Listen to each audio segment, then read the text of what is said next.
Bonsoir à tous. Ce soir, comme d'habitude, je nous invite à écouter activement la parole de Dieu et à la goûter. J'aime bien rappeler que c'est un groupe de partage. Si jamais je vous donne l'opportunité de partager ou de lire, mais sentez-vous libre. Laissez-vous vos micros fermés si vous ne voulez pas lire. Mais en tout cas, c'est une famille de partage. Donc, on invite tout le monde à lire.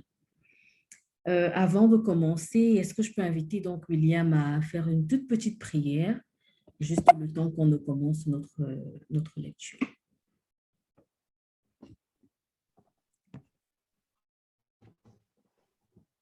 Seigneur Jésus-Christ, nous voici ici réunis pour goûter ta parole, la sentir. Nous voulons encore te confier ce temps de partage. Envoie sur nous ton Esprit Saint. Donne-nous la claire vision de ce que nous devons faire et la force de l'accomplir. Toi qui vis et règnes pour les siècles des siècles. Amen. Amen. Alors, ce soir, on va lire l'Acte des Apôtres, chapitre 20. Je vais m'inviter à lire les 5 premiers versets. Comme ça, j'inviterai quelqu'un d'autre à continuer. Acte, chapitre 20. Lorsque le tumulte eut cessé, Paul réunit les disciples et après les avoir exhortés, prit congé d'eux et partit pour aller à Mésadone. Il parcourut cette contrée en adressant aux disciples de nombreuses exhortations. Puis il se rendit en Grèce, où il séjourna 3 mois. Il était sur le point de s'embarquer pour la Syrie quand les Juifs lui adressèrent des embûches. Alors il se décida à reprendre la route de la Macédoine. Il avait pour l'accompagner jusqu'en Asie Sopater de Bérée, fils de Pyrrhus, Aristarque et Second de Thessalonique, Gaius de Derbe, Timothée, ainsi que Tychique et Trophime, originaires d'Asie. Ceux-ci prirent les devants et nous attendirent à Traos. Pour nous, après les jours des pains sans levain, nous nous embarquâmes à Philippe et au bout de 5 jours, nous les rejoignîmes à Traos, où nous passâmes 7 jours. Est-ce que Tatiana peut continuer pour nous du verset 7 jusqu'au verset 10? Bien sûr. Le premier jour de la semaine, nous étions réunis pour rompre le pain. Paul, qui devait partir le lendemain, s'entretenait avec les disciples et il prolongea son discours jusqu'à minuit. Il y avait beaucoup de lampes dans la chambre haute où nous étions assemblés. Or, un jeune homme nommé Eutychus, qui était assis sur la fenêtre, s'endormit profondément pendant le long discours de Paul, entraîné par le sommeil, et tomba du 3e étage en bas, et il fut révélé mort. Mais Paul, étant descendu, se pencha sur lui et le prit dans ses bras en disant, « Ne vous troublez pas, car son âme est en lui. » Merci Tatiana. Est-ce que Lioncel peut continuer de 11 jusqu'à 15, s'il te plaît? Il remonta, rompit le pain et mangea. Puis il conversa avec eux assez longtemps, jusqu'à l'aube. Ensuite il s'en alla. Quant au garçon, on l'amena bien vivant et ce fut un immense réconfort. Pour nous, ayant pris les devants par bateau, nous avons gagné le large pour Assos, où nous devions prendre Paul. Celui-ci, en effet, devait y aller par la route. Ainsi en avait-il décidé. Lorsqu'il nous a rejoints à Assos, nous l'avons repris pour aller à Mytilène. Nous avons embarqué le lendemain et de là, nous sommes parvenus en face de Chios. Le jour suivant, nous avons fait la traversée jusqu'à Samos. Et le jour d'après, nous sommes allés jusqu'à Milet. Merci, Lioncel.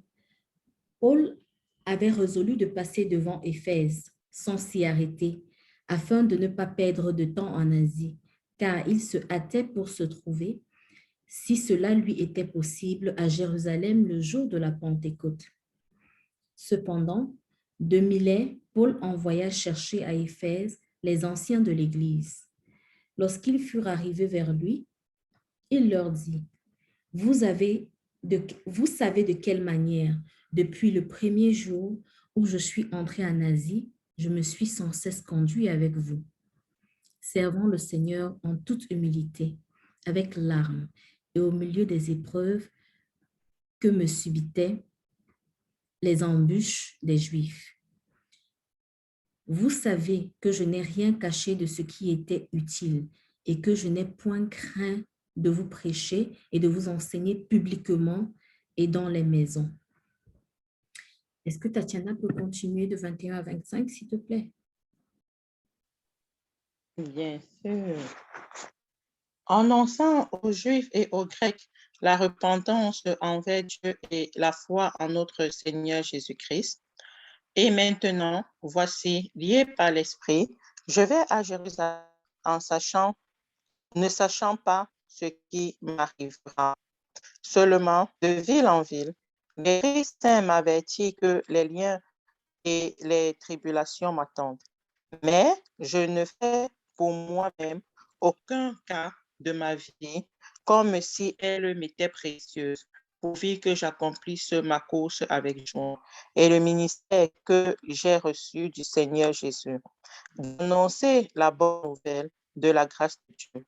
Et maintenant, voici, je sais que vous ne verrez plus mon visage, vous tous, au milieu desquels j'ai passé en prêchant le royaume de Dieu. Yorsel, est-ce que tu peux continuer pour nous de 26 jusqu'à 30, s'il te plaît?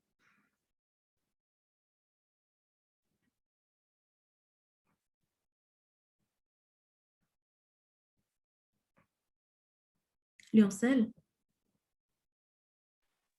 Oh, pardon. J'étais en train de le dire, je n'avais pas débloqué mon micro. Du 26 jusqu'à 30. C'est pourquoi j'atteste aujourd'hui devant vous que je suis pure du sang de tous, car je n'ai rien négligé pour vous annoncer tout le dessein de Dieu.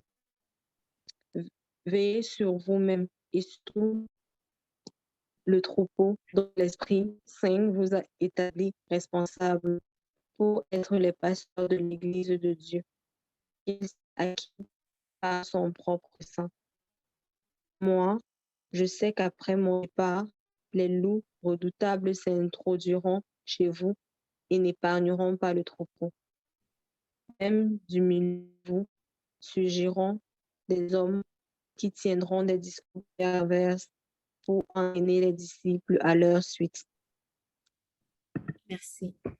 Veillez donc, vous souvenant que durant 3 années, je n'ai cessé nuit et jour d'exhorter avec larmes chacun de vous. Et maintenant, je vous recommande à Dieu et à la parole de sa grâce et à celui qui peut édifier et donner l'héritage avec tous les sanctifiés. Je n'ai désiré ni l'argent, ni l'or, ni les vêtements de personne. Vous savez vous-même que ces mains ont pourvu à mes besoins et à ceux des personnes qui étaient avec moi. Je vous ai montré de toute manière que c'est en travaillant ainsi qu'il faut soutenir les faibles et se rappeler les paroles du Seigneur qui a dit lui-même, « Il y a plus de bonheur à donner qu'à recevoir. » Après avoir ainsi parlé, il se mit à genoux et il pria avec eux tous. Et tous fondirent en larmes et se jetant au cou de Paul. Ils l'embrassaient, affligés surtout de ce qu'il avait dit qu'il ne verrait plus son visage. Et ils l'accompagnèrent jusqu'au navire. Ainsi se termine notre chapitre 20. Je nous invite à partager. Pendant notre partage, il faudra bien que on essaye d'être assez court pour que tout le monde puisse parler. On va essayer de savoir ce qui nous a touchés et la grâce qu'on demande à Dieu. Est-ce qu'il y a quelqu'un qui veut partager? Je voudrais commencer. D'accord, William?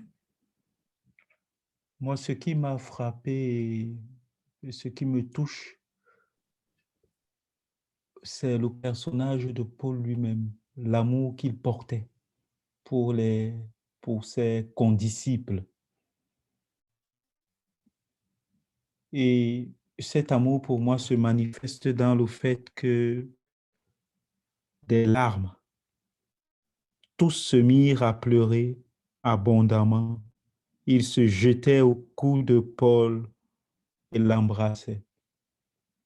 Pour moi, les larmes ne sont pas un signe de faiblesse. Les larmes témoignent de l'amour. Les larmes témoignent aussi parfois de l'affliction qu'on a. Mais les larmes aussi sont aussi source de grande joie.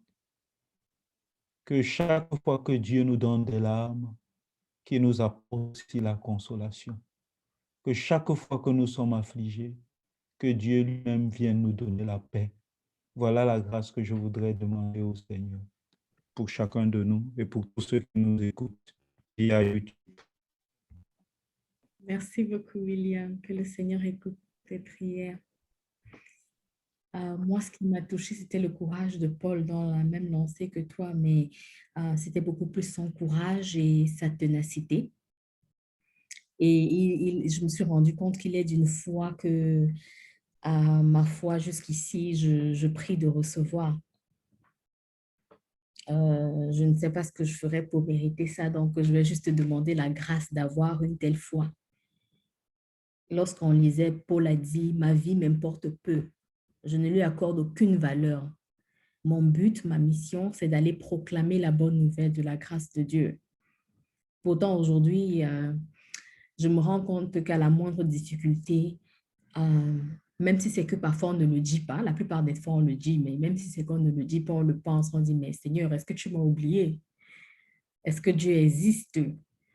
Donc, la grâce que je demande, c'est que devant les épreuves de ce monde,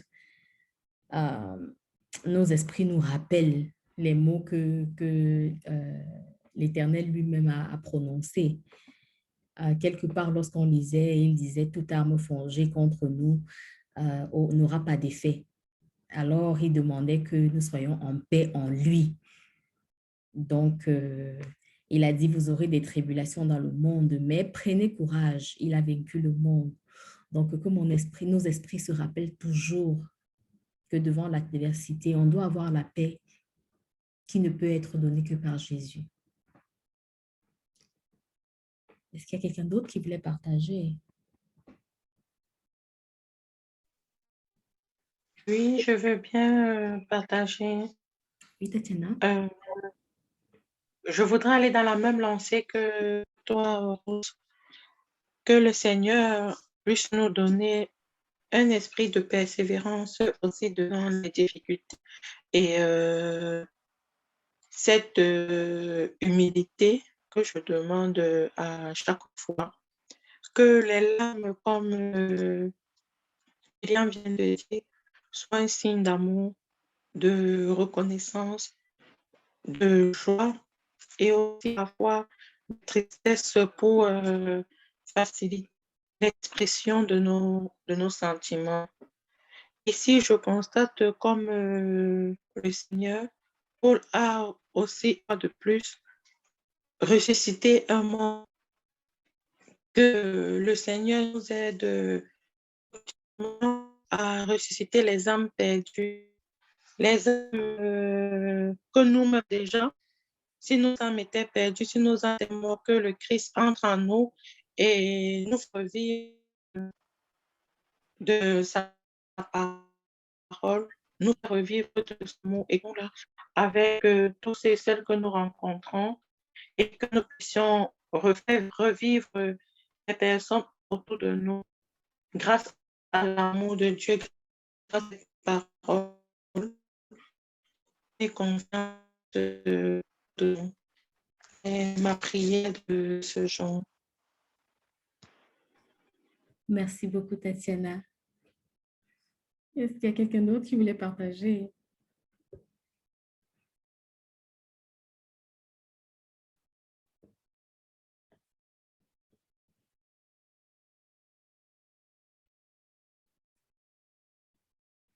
Je voudrais partager, avant que Léoncel ne prenne la parole après, j'imagine. Ce qui m'a encore touché, c'est, outre tout ce que vous avez dit, c'est le verset 33, la liberté intérieure de Paul.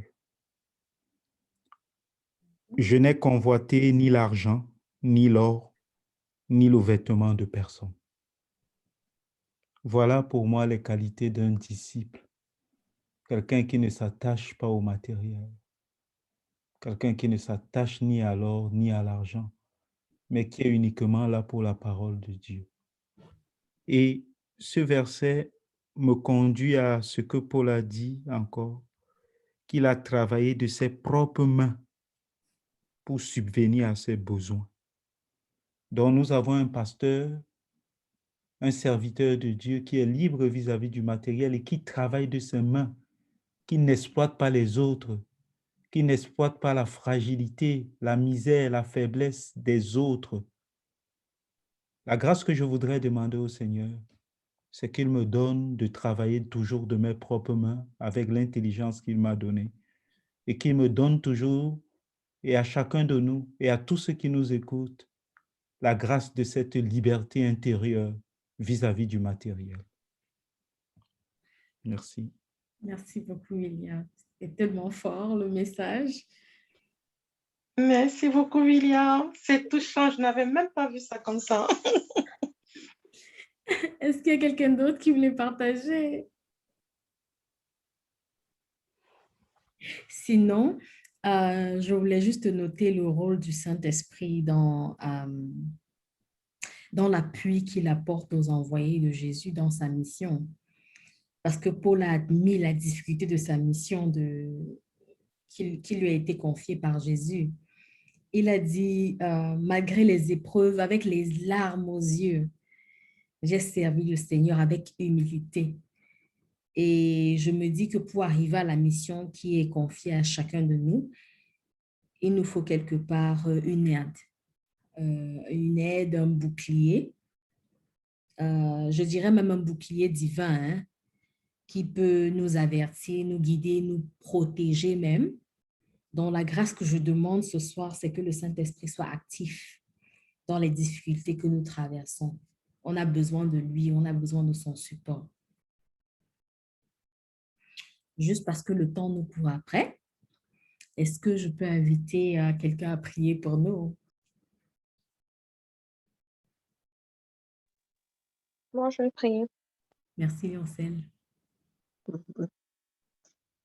Seigneur, nous sommes rassemblés ici devant toi une fois de plus. Nous te remercions pour tout ce que tu fais pour nous. Nous te demandons d'écouter nos prières, d'écouter nos grâces, de nous donner l'humilité que Paul a eu, de nous donner le courage qu'il a eu pour pouvoir traverser toutes les épreuves qu'il a eu à traverser, de nous donner, de nous permettre d'être aussi humbles que lui, de pouvoir travailler de nos propres mains, d'avoir le cœur et la volonté de donner, parce que comme tu as dit, il n'y a rien de plus beau que de donner.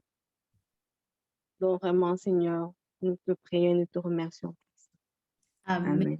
Merci beaucoup, Léoncel. Que le Seigneur écoute Amen. notre prière.